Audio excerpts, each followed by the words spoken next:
Let me say that this morning, in fact last night and this morning, the City Council President and I have met with the Chairman of the Finance Committee, Mrs. Myrtle Davis, and at the President of the City Council's suggestion, we put in a call to the Governor and dropped by to talk with him. And I'll ask the City Council President if he will give you a report on that meeting. Okay, we are, I thought and concluded, have been talking to each other through the news media. And it's always best, and you got sensitive issues, for the parties to get together and sit down and try to work out certain issues. I am encouraged by the meeting that we have this morning. We're going to get back to the governor within 24 hours with some of our concerns and see whether or not we can come to a reasonable solution. But the meeting went good. The mayor had a chance to have an input. The governor expressed some of his concern. The chairperson of the Finance Committee had a chance to express some of her concern. And of course, I had a chance to express some of my concern. Overall, it was a very, very, very good meeting. I'm not in a position yet to point out any specifics because I am going to, along with staff people today, is to reduce something to writing and then show it to the governor to see whether or not we have a meeting of the minds on the subject matter, and then we'll be in a position then at that particular time to give you a better status report. But I'm not going into any more details at this particular time. I did want to report to you that we did in fact meet. I thought it was an exceptional meeting, very friendly meeting. We had meaningful exchange about the subject matters, terms and conditions, and all the topics that have been put on the table. And so that's the status of it. And again, I think it went extremely well. Without going into details, is it fair to say that the issue of the churches, if that can be resolved, that there will be a deal on the dome?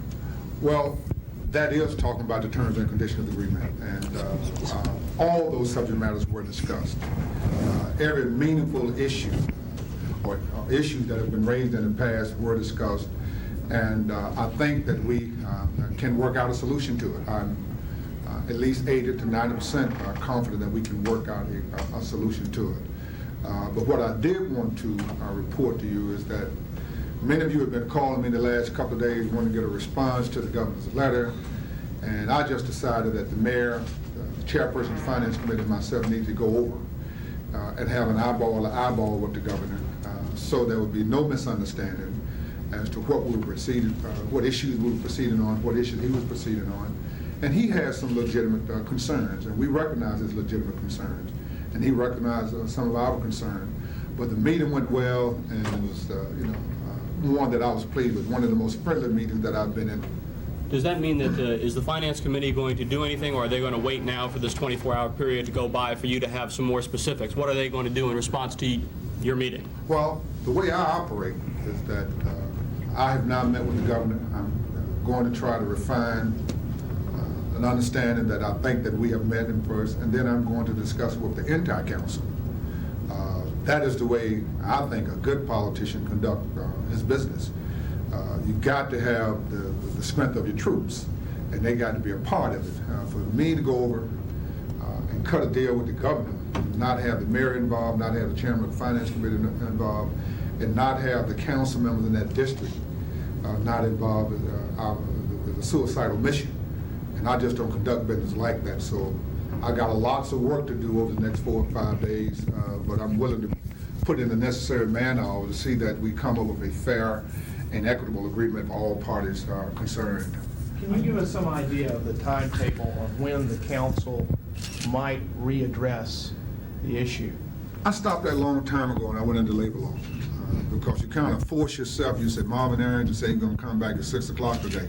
No, when do you think you might take it to the full council? I mean, within a reasonable time. Reasonable time in commercial law means anywhere from 30 to 60 days. Hopefully shorter than that.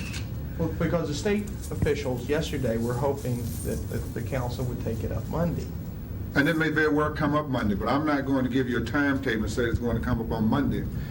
We may have to resolve it the following Monday. And I just don't want to be locked in to a time certain as to when I'm going to produce this document, and then you all flooded my phone yesterday to the detriment of my clients. And I don't want that to happen, so I'll get back in touch with you all. The state officials are saying that they're right now pushing the ability to build this thing, design it and build it, and have it ready for the August 1st, 1992 deadline that they've agreed with Mr. Rankin-Smith. They say if you go past June, it's going to be very difficult to do. Do you accept the state's, do you think that's a genuine concern of theirs, and is that something that is pushing you at all on resolving it? Oh, when you say pushing me, I don't think that's pushing me, because I just found out about it this very minute. So it's nothing that's pushing me. I just think that reasonable men can come together and reach reasonable solutions. What they put forth, I think, is a reasonable assessment of how they feel about the project. It's probably true. But again, we need to sit down and work out terms and conditions in terms of to make sure that we do have a fair and equitable agreement. Over at the Finance Committee this morning, they are getting into some specifics in their discussion. They say that the governor expressed a willingness this morning to put in some conciliatory language on some of the issues. Is that your impression from the meeting, that he was ready to give? Well, we agreed to work together. Whether or not you define that as being conciliatory. It's always been conciliatory. Yeah. We haven't had a harsh word between us since we started this. Yeah. We've been always trying to figure out how we can be responsible to our constituents. The governor has to be responsible to the state. We have to be responsible to those neighborhoods, to the infrastructure of the city, and to the city taxpayers. And it's just a matter of taking the time to get all of those concerns resolved. The Finance Committee is concerned, they just expressed over there, they're concerned that the city's been put in a very bad public relations posture in this, and that the governor right now is appearing to be the savior of the dome, and they're very concerned about how these negotiations go forward from here to whenever. Well, I'm not worried about who's going to be the savior. If the governor's the savior, fine. If the chairman of the finance committee is the savior, fine. If the mayor is the savior, fine. If the council members in that district are the savior, fine. I'm not getting in that type of posture and trying to create that type of controversy. What I am saying to you, that a reasonable man of goodwill sit down this morning, and we had a very, very fine conversation about the several issues on the table, and we agreed to try to work it out and get back again and go over the agreement and see if both parties agree to the terms and conditions contained therein, and then we're going to report our findings to you at that particular time. But I'm not about the finance committee. I've talked to the chairperson. She was in the meeting. She knows exactly what was said, and I am sure she's articulate enough to convey that to the other 4 or 5 council members. Mayor, is the picture on the dome dramatically different than it was before you left for your trip, as you found it now since you've returned? Well, I think it is, and I think, though, that I have always felt that the dome was basically good for the city, and that we would try to find a way to implement it so that nobody in the city would be hurt by it. And I think that we're moving closer to that every day. Even with that optimism, did you feel like when you were traveling that, were you concerned that it wasn't going to be? Nope, I've never been concerned. A lot of what means that the city's going to be in good hands. He wasn't worried at all. This is a $210 million investment, and it's going in the city of Atlanta. It will generate a couple of thousand jobs, and that's good. But in the meantime, it will create some problems that we have to resolve, and I think that's what we're in the process of doing. Mayor Young, I am told that you have stated that if a resolution cannot be found to satisfy the churches, that you cannot support the dome. Is that true? I don't think that that's a theoretical question, and it really, there's no way the churches can't be satisfied. So to build the dome is also a good way to satisfy the churches. If the dome is built, the property value of the churches is automatically enhanced immensely. So that I think it's a no-lose proposition. It's simply a matter of working out the details to make sure that nobody loses. But in the minds of the people who oversee the churches, I'm told from council members that you said, I'm with you. If we cannot resolve the church issue, I can't go for the dome. We can resolve the church issue. And the only way we can resolve the church issue is building the dome. And I have personally talked to them in the last 4 or 5 days, and they understand how I am proceeding. They have had input, and we're not doing anything to that particular detriment. What the mayor is trying to convey to you, and what I am trying to convey to you, is that we're making a bona fide attempt to make sure that it's worked out. And we're going to continue to work that, so we're not going to act to anybody's detriment. Hopefully, once we put together my understanding of what we agreed to this morning, everybody will be in a win-win-win situation. We'll be in a win situation, the church will be in a win situation, the dome will be in a win situation, and you will be in a win situation, because then you can start reporting about the Olympics. You keep talking about an agreement, what you agreed to this morning, going to put on paper, what the ideas that everybody had this morning. Is it safe for us to say you have a tentative agreement on resolving this? We have a working concept of what is to be accomplished.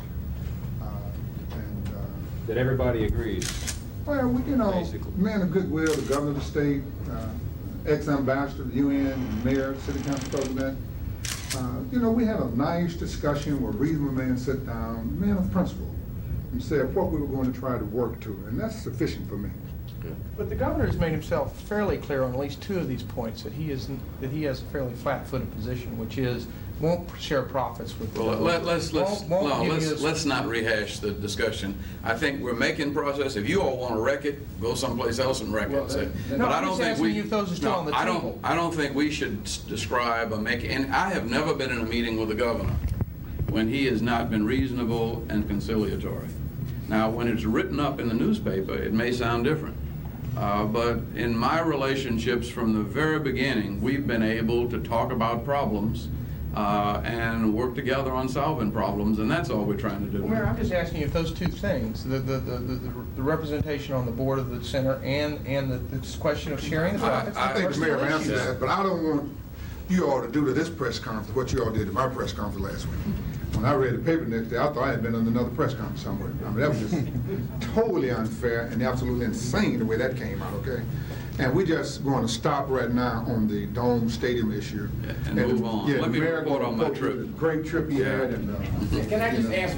No. One more question on No. the working concept. I don't want specifics, just one more question. No. Is you don't behave. We're talking about Russia now. forget it. Mayor Young, while you were out of town last week, we ran a series about the traffic court judges who put in an average of 4 hours every day over there. Your response to that? Well, my response is I don't know anything about judging. And I don't know what's required by courts. I don't know how much time the Supreme Court puts in. And what I would suggest, and what I've talked with the president of the city council about, is asking the commission, which is headed by former Judge Sidney Smith of the State Bar Association, to take a look at our court situation and advise us as to the best way to proceed on that. And are they going to do that? We're asking them to do that. Yeah. And have you gotten a response from Not them yet, no. What does it say for the city when you look over there? And it's not just the judges, there's also a lot of personnel in that court, clerks, bailiffs, even solicitors, who don't work much more than 4 or 5 hours a day. Well, I don't know that, see, and I don't know what they do. I mean, I don't know that that they're not home reading, and I don't know whether the judge is supposed to read at home or what he's supposed to do. I'm not a judge, and I don't judge other people's, the way they conduct their lives, their business. The judges themselves are pretty open about it. They say when they finish their court session, they go home. That's it. Well, okay. As I said, we will ask the State Bar, which is the official organization of lawyers who have some understanding. Judge Smith served on the what was then the Fifth Circuit Court of Appeals, and I think his qualified judgment will be a recommendation that we will seriously consider. And what will they do exactly? I don't know. In terms of when you look at a 4-hour workday, is that a good symbol for the city of Atlanta, for city government workers in Atlanta? I don't know, because I don't know anything about a judge's business. I've never been a judge. I've never been to law school.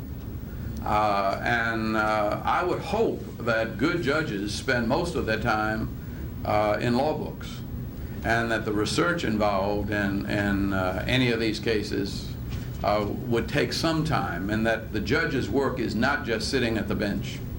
What about the clerks and bailiffs? I don't know solicitors? that either. I don't know anything about the running of a court. And in our city ordinances, there is a separation of powers. It's like me saying something about the city council. I don't have any business making comments about the way they work, nor do I have any business making comments about the way the judiciary is run. Could you get your job done on 4 hours a day? Oh, I could do it on less. Because nobody knows what my job is. And one of the problems is that people attempt to make, for instance, I think I was doing my job in terms of the long-range interests of the city in this trade mission to the Soviet Union. The three things that we set out to accomplish were, one, to make contact with the Soviet members of the International Olympic Committee. We did that, had a very good meeting. I think we got a very good response. And I think Jim Newton's article was a very good response. The headline, I think, was completely misleading. The other thing was, it was my purpose with the Chamber of Commerce to introduce business people from Atlanta to people who make decisions in the Soviet Union in hopes that there can be some export trade from the city of Atlanta to the Soviet Union. We did that in Moscow and also in our sister state of Georgia. And I think did it very successfully. And I think there will be some business that will come out of that meeting.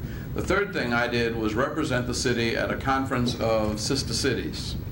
And as one of the speakers at that conference, I represented the city of Atlanta, and I think there were 37 other American cities that were involved with their Soviet counterparts. And I'm back. Speaking of the Olympics, Mayor, and your meetings with those Soviet members of the Olympic Committee, you say you have a positive response. Could you talk about that a little bit more? Yeah, I think that the headline said that we shouldn't be too confident because that Athens is a sentimental favorite. We have always said that Athens is a sentimental favorite. And we've been content to be in second or third place at this point. What was so encouraging to me was that, first of all, there was no ill will toward the United States as a result of a series of boycotts between the United States and the Soviet Union. We didn't go to Moscow, and they didn't go to Los Angeles, but there was no indication. In fact, the most positive thing that Mr. Smirnov said was that he was sure that the Olympics would be, one of the next Olympics would be held in the United States. He didn't know which one, this winter or the summer, but he was sure that the United States would receive one of the Olympic Games. The other thing was, in his opinion, he eliminated people who we thought were our main problems, particularly with the Soviet bloc.